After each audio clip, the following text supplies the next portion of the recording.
Mi agradecimiento, como es obvio, a las fundaciones que han organizado el seminario, a las fundaciones El Largo Caballero y Primero de Mayo, a la Plataforma por la Comisión de la Verdad, de la que soy miembro, y a la Asociación de Archiveros, porque ha hecho posible la realidad de este seminario. La pregunta es viable hoy la Comisión de la Verdad en España? Yo creo que era el objeto de esta mesa. Yo quería, siempre cuando hablamos de dictadura y hablamos de dictadura franquista, cada vez elimino más el término franquismo, porque creo que no define perfectamente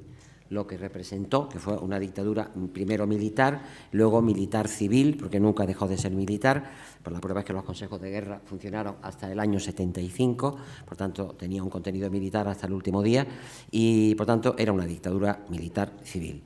Y cuando empiezo cualquier intervención sobre esto, luego veré cómo está el tema en relación a la posibilidad de que sea viable la Comisión de la Verdad y los presupuestos que entraña desde el punto de vista del acceso a los archivos. Yo siempre me gusta rendir un homenaje a los que fueron las víctimas de la dictadura, porque creo que son la razón de por qué estamos aquí todos. Algunos anónimos, otros menos anónimos, otros se han hecho visibles. A mí me impresionó ayer la intervención de Ángel del Río, no sé si está aquí, de la Universidad de Sevilla, cuando reveló esa comunicación con aquella señora a la que le comunicaban que sabían dónde estaba su hermano, y la mujer con toda ingenuidad preguntó: ¿lo han encontrado? Creo que fue una intervención crucial en el curso del seminario para revelar el alcance de lo que significa la investigación histórica sobre estos hechos de la represión. Por tanto, nuestro homenaje a las víctimas mortales de la dictadura, a los ejecutados extrajudicialmente y desaparecidos, que son una de las víctimas todavía presentes hoy en nuestra realidad cotidiana, a los ejecutados mediante la imposición de penas de muerte por los consejos de guerra,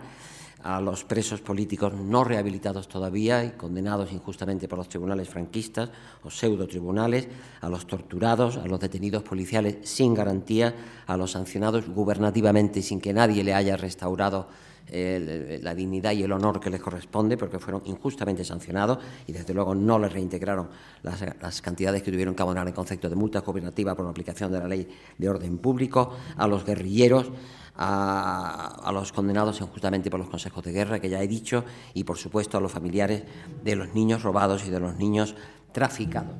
que sería la palabra que yo me encontré casualmente en una memoria del fiscal general del Estado del año 80, a la que he hecho referencia antes al hacer la pregunta a Paco González de Tena. Dicho esto, yo quería decir que cuando hablamos de la Comisión de la Verdad tenemos un precedente que no se nos va a olvidar nunca, que es que estamos hablando de una Comisión de la Verdad desde hace un par de años, creo, que es cuando se crea la plataforma, pero que ya el año 2006 el Consejo de Europa, en el informe que presentó el 2006, y que se incorpora muy levemente en la exposición de motivos de la Ley 52/2007 de la memoria histórica, porque se cita ese informe del Consejo de Europa, ya recomendó lo que estamos todavía exigiendo, que es, dijo el Consejo de Europa: el Gobierno español debería ser instado a crear una comisión estatal de investigación de las violaciones de los derechos humanos cometidas bajo la dictadura franquista, dijo. Las autoridades españolas deberían permitir a los historiadores y a los investigadores el libre acceso a la totalidad de los archivos públicos o privados, civiles o militares, susceptibles de contener documentos que puedan contribuir al restablecimiento de la verdad sobre la represión bajo el régimen franquista, especialmente de la Fundación Francisco Franco, financiada por el Estado, y abrir todos los archivos fascistas, es el término que empleaba el Consejo de Europa, aún inaccesibles al público. El Gobierno español debe beneficiarse del pleno apoyo de la comunidad internacional para la localización y apertura de las fosas comunes, donde están enterradas, decía en términos textuales, víctimas de los escuadrones de la muerte franquistas. El Gobierno español debe ser instado a crear una comisión de historiadores para el establecimiento de los hechos y la revisión de la enseñanza de la guerra civil en las escuelas y contemplar la instalación de la Basílica Subterránea del Valle de los Caídos en las cercanías de Madrid, donde Franco está enterrado, de una exposición permanente mostrando cómo ese monumento fue construido por presos republicanos. Y finalmente decía: los ciudadanos y ciudadanas españoles víctimas del régimen franquista o sus descendientes y familiares deben ser invitados a prestar testimonio ante ambas comisiones. Todo incumplido, es decir, impunidad. que decía y ha dicho repetidas veces Ricard. Y este es el origen de esto, pero es que es más. En septiembre del año pasado, septiembre de 2013, por tanto, viene el grupo de expertos de desapariciones forzadas e involuntarias de la ONU a España. Según me comunicaron a mí en la reunión que tuvimos en Barcelona con la Asociación por la Recuperación de la Memoria Histórica de Cataluña y otros historiadores, estos grupos de expertos nos dijeron, creo que vosotros también lo debéis saber, que los únicos 3 países que ese año pasado, 2013, habían visitado dentro de su programa de visitas por razón de las desapariciones forzadas eran Nepal, Siria y España. España, miembro de la Unión Europea, Estado social y democrático de derecho y todo lo que queramos decir de él, y ahora a punto de celebrar unas elecciones europeas, que sin embargo es el país europeo, no europeo, de los pocos estados del mundo que tiene un porcentaje de víctimas de la represión franquista prácticamente sin haber sido ni descubiertos, ni reparados, ni satisfechos los derechos básicos de sus familiares a la verdad, a la justicia y a la reparación. Hasta el punto de que cuando se marcharon los señores del grupo de expertos de desapariciones forzadas, el 15 de noviembre, vinieron en septiembre, y el 15 de noviembre emitieron un informe. Y en ese informe decía: el Estado español debería considerar la posibilidad de establecer un órgano específico encargado de la búsqueda de las personas sometidas a desaparición forzada, e instaba al Estado español a que intensificase sus esfuerzos con mira a buscar e identificar a los niños que podrían haber sido víctimas de apropiación, desaparición forzada y o sustitución de su identidad. Y finalmente reiteraba lo que ya había pedido el Consejo de Europa, la creación de una comisión de expertos independientes encargada de determinar la verdad sobre las violaciones de los derechos humanos ocurridas en el pasado, en particular las desapariciones forzadas. Esto es lo que decía el informe de la comisión de expertos, sin perjuicio de que dentro de un año emitirán otro informe. Pero hay algo más. Luego vino en enero, final de enero, vino el relator especial, al que ya se ha hecho referencia en este seminario, Pablo de Greiff, el relator especial de la ONU para la promoción de la verdad, la justicia, la reparación y la garantía de no repetición. Entonces, yo conseguí hacerme con un informe que este relator había presentado en el Consejo de Derechos Humanos de la ONU el 9 de agosto de 2012.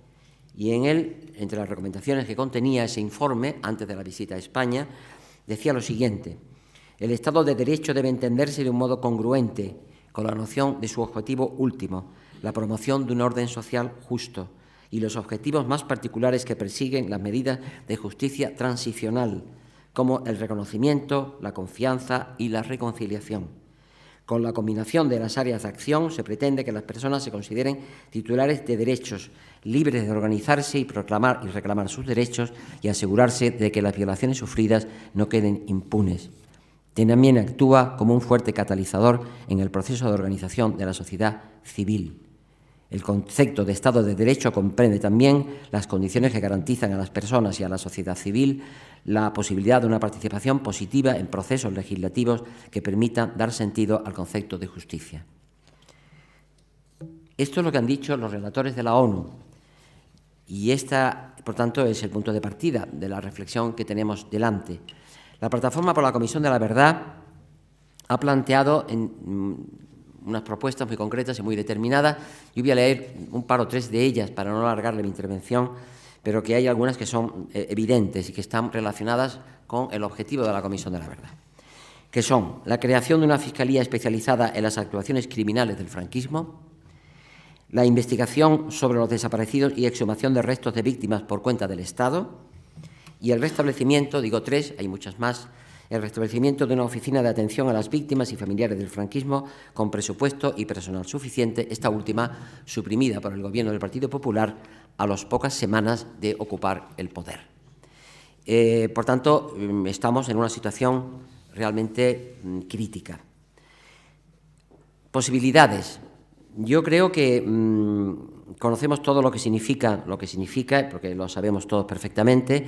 las dificultades que entraña para la Comisión de la Verdad estas reivindicaciones y estas propuestas de la Plataforma por la Comisión de la Verdad, pero lo que no sabe todo el mundo todavía es que el Gobierno ya ha respondido, porque lo sé gracias a un correo que me mandó el otro día Jaime Ruiz, y es que a partir de las conclusiones de las plataformas para la Comisión de la Verdad, el parlamentario de Izquierda Unida, Gaspar Llamazares, hizo una pregunta al Gobierno del Estado el 20 de noviembre de 2013, que contenía algunas propuestas muy concretas que voy a leer porque me parece que son muy importantes. Las propuestas eran 18. Voy a leer unas cuantas, evidentemente, para no gastar el tiempo. Que los plazos de prescripción en la investigación de los delitos de desaparición forzada se cuenten efectivamente a partir del momento en que cesa la desaparición forzada, es decir, desde que la persona aparece con vida, se encuentran sus restos o se restituye su identidad. Otra pregunta. Asegurar que todas las desapariciones forzadas sean investigadas de manera exhaustiva e imparcial, independientemente del tiempo transcurrido desde el inicio de las mismas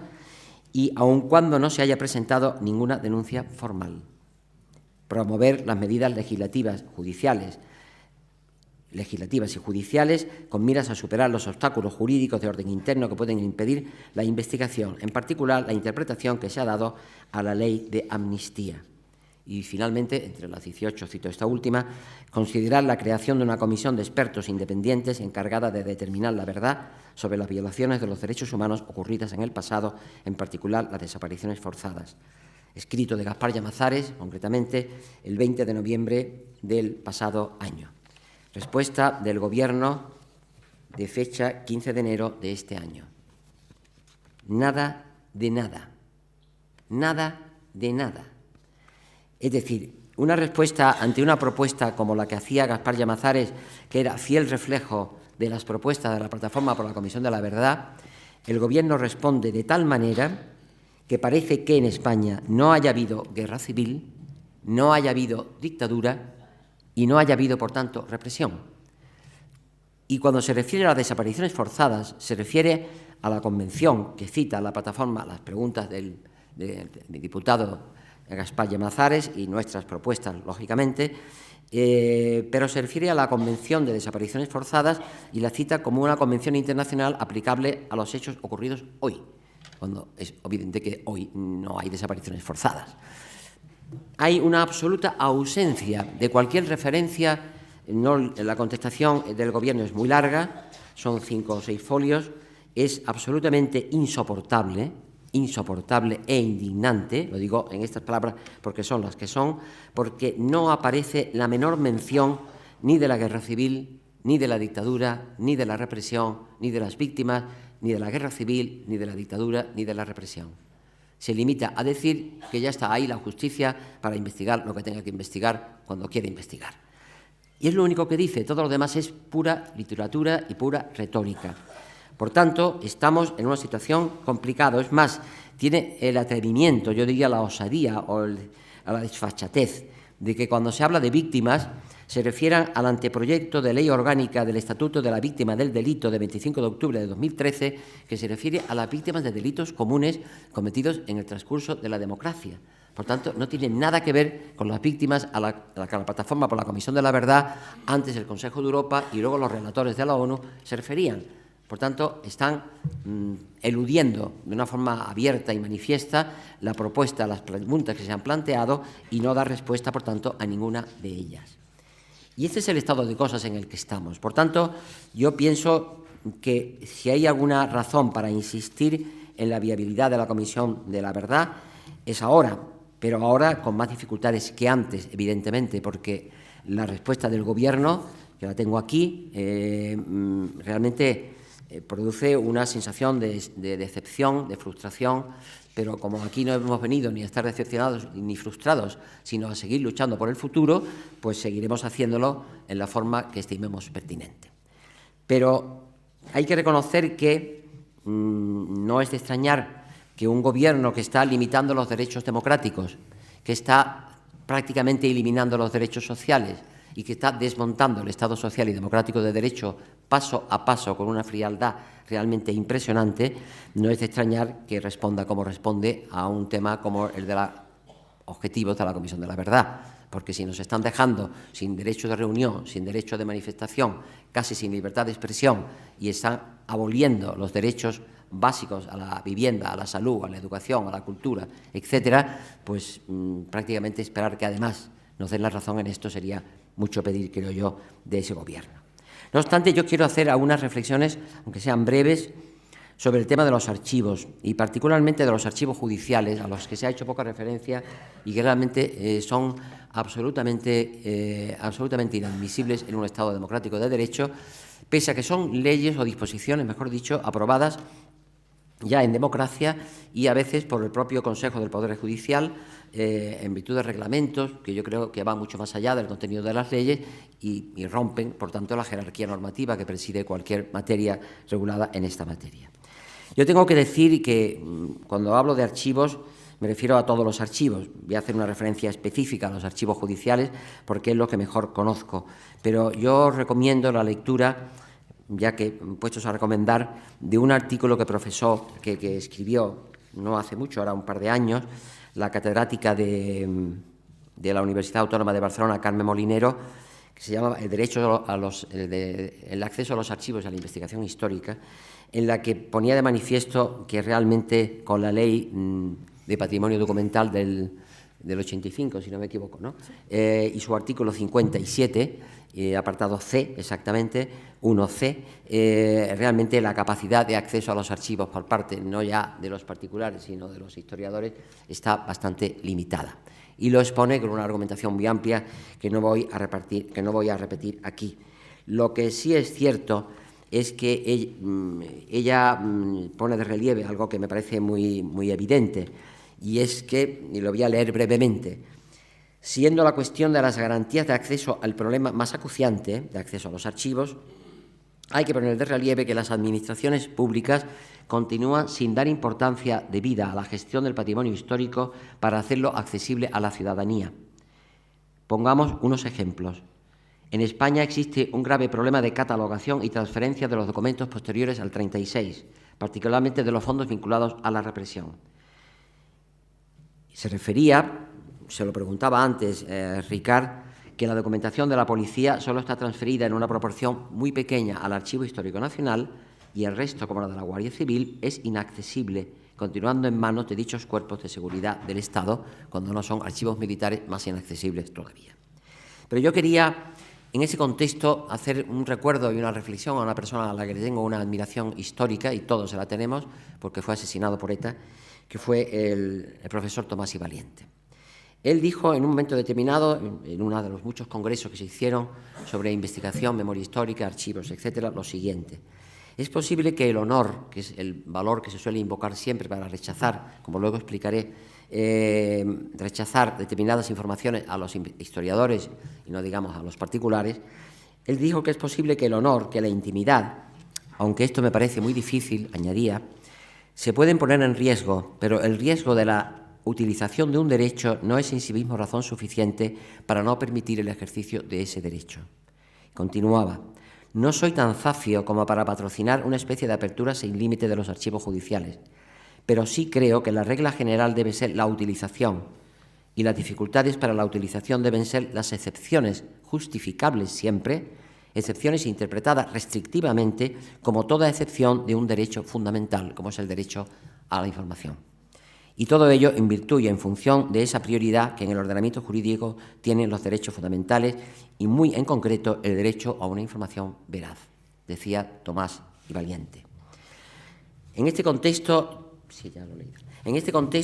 yo pienso que si hay algo que realmente produce un auténtico escalofrío es el tema de los archivos judiciales. El tema de los archivos judiciales en el sentido estricto. No voy a extenderme mucho porque el tiempo no lo permite. Voy a poner un ejemplo muy concreto, porque lo he vivido personalmente, entonces me parece que sirve de ejemplo. El acto en el que constituimos la Plataforma por la Comisión de la Verdad de hace un par de años, estaban aquí los hermanos de Yolanda González Martín. ¿Os recordáis, verdad? Sí, sí. Que había sido asesinada el 12 de febrero del 80 por la extrema derecha y particularmente por un tal Emilio Hellín Moro, aparte de otros muchos miembros de Fuerza Nueva, que incomprensiblemente sigue legalizada, cosa que, bueno, eso es otro tema, no hablaremos de eso.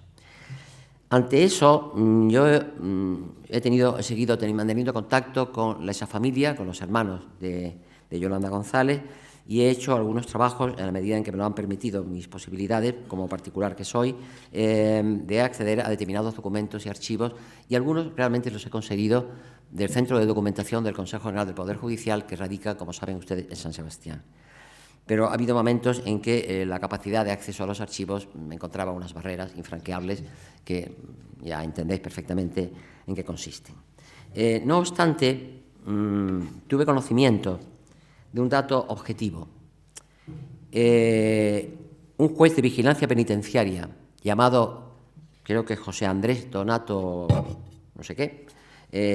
lo recuerdo, lo tengo aquí, José Donato Andrés Sanz, juez de vigilancia penitenciaria de Valladolid, le dio un permiso de salida a Emilio Ellín Moro en el año 87, cuando, por tanto, no habían transcurrido, habían transcurrido 7 años escasos del asesinato de Yolanda. Hay que reconocer que todas las vicisitudes de la ejecución de la pena de este señor es para verlo realmente, porque fue de un tratamiento favorable en todos los sentidos. Pero bueno, lo cierto es que le dio un permiso de salida, que este individuo, este delincuente, ese asesino, este condenado por sentencia firme, por asesinato, tenencia de explosivos, falsedades en documentos de toda clase, etcétera, aprovechó para fugarse a Paraguay, donde se integró en la policía política del régimen de Stroessner, y allí estuvo 4 años refugiado.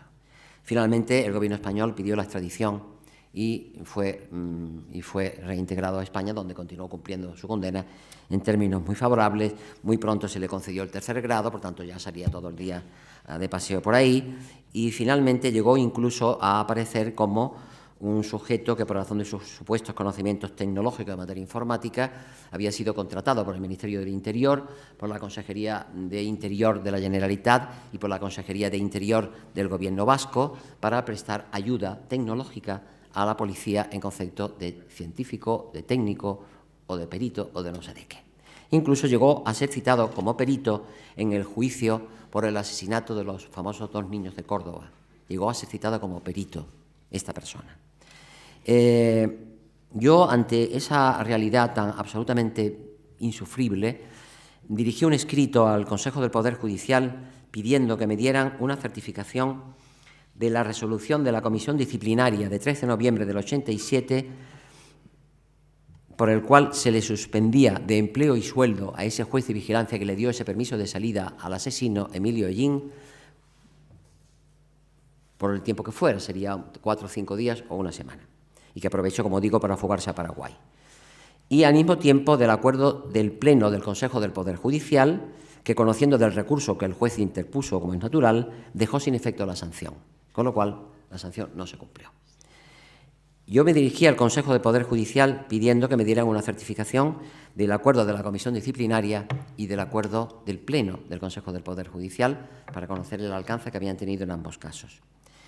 El Consejo del Poder Judicial, en una resolución muy reciente, que la tengo por ahí, podía todavía ser recurrida en el ámbito contencioso administrativo, cosa que ya veré, pero en un largo escrito, naturalmente me deniega la solicitud que he formulado y, por tanto, me rechaza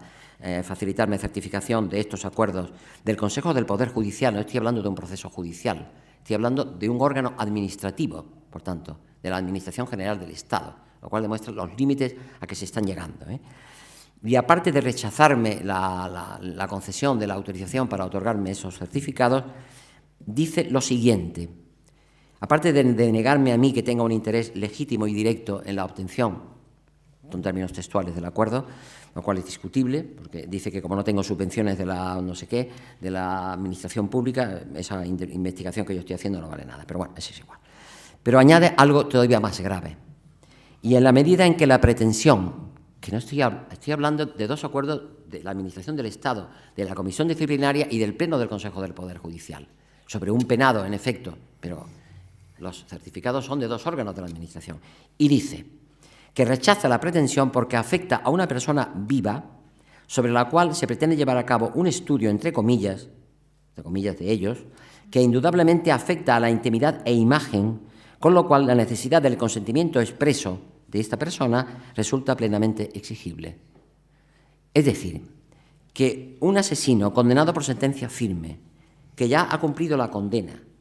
y que además está contratado por los órganos de la Administración del Estado, central y autonómica, para prestar auxilio o apoyo incomprensiblemente a las policías, a los cuerpos de policía del Estado o de la Comunidad Autónoma del País Vasco o de Cataluña, resulta que es una persona que tiene unos privilegios en función de que está vivo, según dice, una persona viva, para que no se puedan otorgar certificados que le atañen solo indirectamente, porque el objeto de las resoluciones no era él, era fundamentalmente las decisiones tomadas por un órgano del Poder Judicial que trató con un evidente trato de favor a un juez que favoreció con un trato de favor también a un asesino. Esta es la verdad. Yo digo esto porque el acceso a los archivos judiciales, si eso es difícil ante un órgano del Estado, como es el Consejo del Poder Judicial, ya el acceso a los procesos judiciales sí que es una tarea realmente imposible. Hay tal cantidad de reservas, de excepciones, no solamente en la Ley Orgánica del Poder Judicial, sino en los reglamentos que ha desarrollado la Ley Orgánica del Consejo del Poder Judicial, que realmente se convierten, como se ha dicho ya aquí, en un espacio de opacidad absoluta, de todo lo que se pueda hablar. Pongo un ejemplo. Hace unos días revisé los datos de la sentencia contenida en los archivos judiciales condenatoria, me parece que era o de Puig-Antich o de una de estas personas más recientemente asesinadas por la represión franquista. Y todos los nombres estaban cambiados, porque hay un acuerdo del Consejo del Poder Judicial por el que se dispone que a partir de una serie de años la identidad de las personas que resulten condenadas o absueltas, fundamentalmente condenadas por los diferentes procesos judiciales, sean cambiadas de tal manera y se le dé una identidad ficticia, con lo cual nadie puede ser identificado por su nombre, lo cual hace una tarea imposible. Quizás cuando hay un solo condenado la tarea es más fácil, pero cuando son varios los condenados es imposible saber quién es quién, porque como todos los nombres están cambiados con identidades ficticias, pues realmente la identificación de la identidad de los condenados es una tarea prácticamente inaccesible. Todo esto en un contexto de dificultad, de resistencias, de oposición y de obstáculos, como se ha descrito ya aquí y lo ha descrito muy bien Ricard. Por tanto, yo creo que si la Administración del Estado, como tal, está funcionando como está funcionando, la Administración de Justicia, que teóricamente debería ser distinta, porque es un poder judicial distinto al del Ejecutivo y de todos los órganos que dependen de él,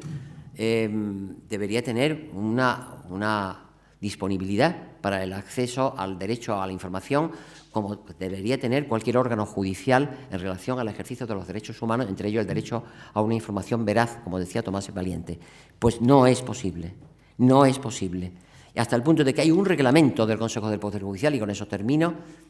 que llega a decir lo siguiente: tendrán carácter de reservado, se refiere a documentos de los procesos judiciales, por tanto, cualquier dato del proceso, desde el inicio hasta la sentencia firme, tendrán carácter de reservado las actuaciones judiciales que sean o hayan sido declaradas secretas de conformidad con lo dispuesto en las leyes procesales, concepto ya de por sí complejo, así como aquellas otras cuya publicidad pudiera afectar a derechos, principios y valores constitucionales. Iba a decir una ordinariez, pero no la voy a decir, evidentemente. Pero realmente es una disposición completamente indeterminada, eso que se llama disposiciones o conceptos jurídicos indeterminados, hecho en una norma reglamentaria de una ley orgánica que no llega a este extremo, por tanto yo creo que es radicalmente nula, pero que está creando un clima de absoluto imposibilidad de acceso a los archivos judiciales, no ya a los particulares, que ya lo he demostrado que es imposible, sino incluso a los propios investigadores legitimados por otras muchas razones, por razón de sus conocimientos y de su profesión, en definitiva, a ese acceso. Si no superamos este estado de cosas, la posibilidad de acceso a los archivos va a ser imposible. No obstante, yo termino, la Comisión de la Verdad deberá crearse. Ya veremos cómo lo hacemos, porque a las preguntas que planteaba Gaspar Llamazares sobre esas propuestas, que están perfectamente determinadas en su pregunta parlamentaria, se refieren a la Comisión de la Verdad, a la Comisión de Expertos, etcétera. De eso el Congreso no responde, mejor dicho, el Gobierno no responde nada. Es un silencio absoluto, por lo tanto es como si no se hubiera planteado la pregunta, lo cual quiere decir que es una negativa tácita. Ante esto, vamos a tener problemas serios para avanzar en ese proceso, pero yo creo que hay razón de más para estimular nuestros esfuerzos, nuestra coordinación a nivel de todo el Estado español y nuestras necesidades de implementar otros mecanismos para los cuales es muy importante que estén hoy aquí la Asociación de Archiveros y Archiveros Sin Fronteras, porque sin ellos y sin el acceso a los archivos, evidentemente no podremos construir una realidad de la historia de la represión franquista en los términos realmente de la magnitud que tienen, habida cuenta de que no se ha hecho ninguna investigación oficial, total y absoluta de esta represión y de los sufrimientos que ello generó. Por tanto, adelante, seguiremos en ello, ya encontraremos otras vías, pero la Comisión de la Verdad, antes o después, se creará. Muchas gracias.